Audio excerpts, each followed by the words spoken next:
जमीन से 480 फीट ऊंचे 4500 साल पुराने इस पिरामिड के अंदर ऐसा क्या था जिसको सिर्फ देखने के लिए रिसर्चर्स ने एक रोबोटिक कैमरा पिरामिड के अंदर भेजा। एक जगह पर आकर रोबोटिक कैमरा रुक गया क्योंकि अब उसके सामने पत्थर का एक स्लैब था। रिसर्चर्स का मानना था कि इस स्लैब के पीछे जरूर कोई ऐसा राज छुपा है जो पिछले 4500 सालों से दफन है। ये राज इनको हर कीमत पर जानना था, इसलिए उन्होंने रोबोट के आगे एक ड्रिल मशीन लगाई जिसने उस पत्थर के स्लैब में बारीक छेद कर दिया। अब इस छेद के अंदर एक कैमरा भेजा गया जिसने स्लैब के उस पार एक ऐसा मंजर देखा जो पिछले 4500 सालों से किसी ने भी नहीं देखा था। जेम टीवी की वीडियोस में एक बार फिर से खुशामदीद। नाजरीन, मिस्र यानी इजिप्ट में टोटल 138 ऊंचे तरीन पिरामिड्स मौजूद हैं जिन्होंने पिछले हजारों सालों से दर्जनों अर्थक्वेक्स और कई खतरनाक तूफान का सामना किया। लेकिन मजाल है इनमें से कोई एक भी इधर से उधर हुआ हो। इनमें से सबसे ऊंचा और बड़ा pyramid the great pyramid of Giza कहलाता है और इस पिरामिड की बेस का एरिया 13 एकर्स है। यानी इस पिरामिड के अंदर हैरत अंगेज तौर पे एक दो नहीं बल्कि पूरी 9 फुटबॉल फील्ड्स आराम से फिट आ सकती हैं। एक एस्टीमेट के हिसाब से इस पिरामिड में टोटल 23 लाख बड़े बड़े पत्थरों का इस्तेमाल हुआ, जिनमें से कई पत्थरों का वजन 50 टन भी था। अगर इसके टोटल वजन का अंदाजा लगाया जाए तो इस पिरामिड का वजन 60 लाख टन है, जो 12 बुर्ज खलीफा के वजन के बराबर बनता है। लेकिन इतने ऊंचे और आलीशान पिरामिड्स बनाने का आखिर मकसद क्या था? हजारों साल पहले जब इंसान के पास कोई टूल्स भी मौजूद नहीं थे, तब इन पिरामिड्स की दीवारों को कैसे इंच बाय इंच लेवल किया गया? कैसे 50 टन वजनी पत्थरों को स्क्वायर शेप में काटकर बगैर क्रेन के ही 480 फीट ऊंचाई तक पहुंचाया गया? और इनको बनाने में ऐसे कौन से इंजीनियर्स का हाथ था जिन्होंने इन पिरामिड्स को अर्थक्वेक प्रूफ के साथ साथ इनकी तमाम साइड्स को एग्जैक्टली 51.5 डिग्री के एंगल पे सेट किया? ये सब आप जान सकेंगे आज की इस वीडियो में। तो आइए शुरू करते हैं।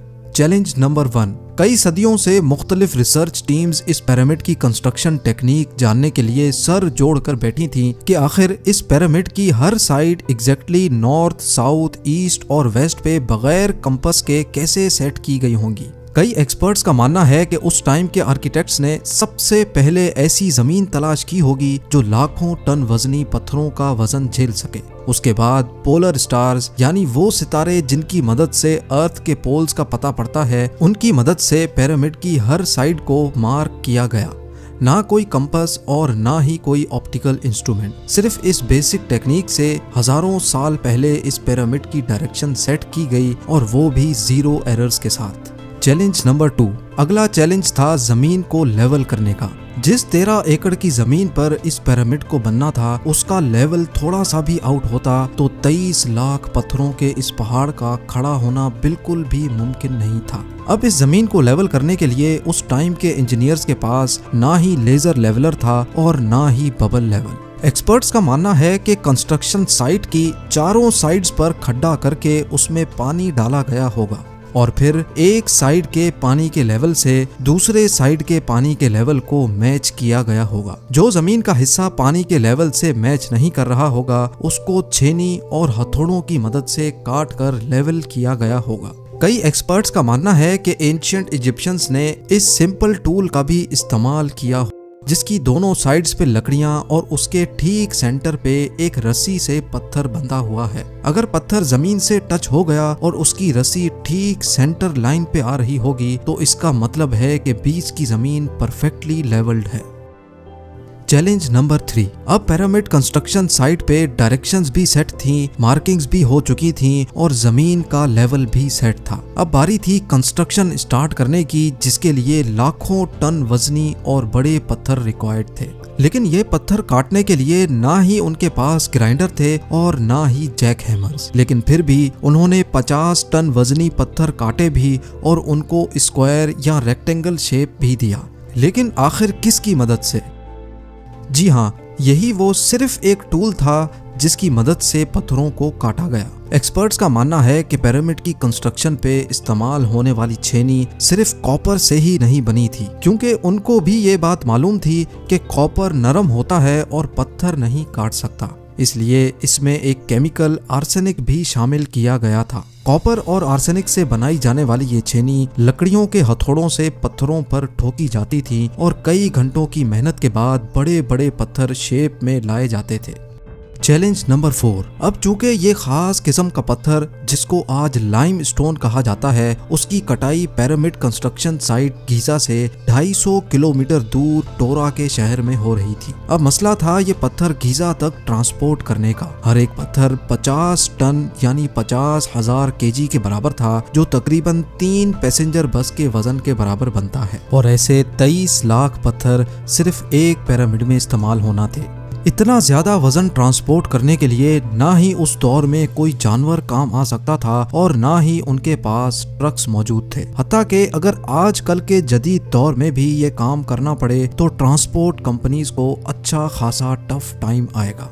हैरत अंगेज तौर पे ये काम वर्कर्स और कश्तियों की मदद से किया गया। जी हाँ, टोरा और गीजा के दरमियान मौजूद रिवर का फायदा उठाया गया और बड़ी बड़ी कश्तियों में पत्थर लाद कर पिरामिड साइट पर पहुंचाए गए। एक्सपर्ट्स का मानना है कि ये काम इतना आसान नहीं था। शिप्स में इतने बड़े पत्थर की लोडिंग और अनलोडिंग में कम से कम भी 500 मजदूरों की आर्मी एक ही वक्त में लगाई गई होगी। Challenge number 5।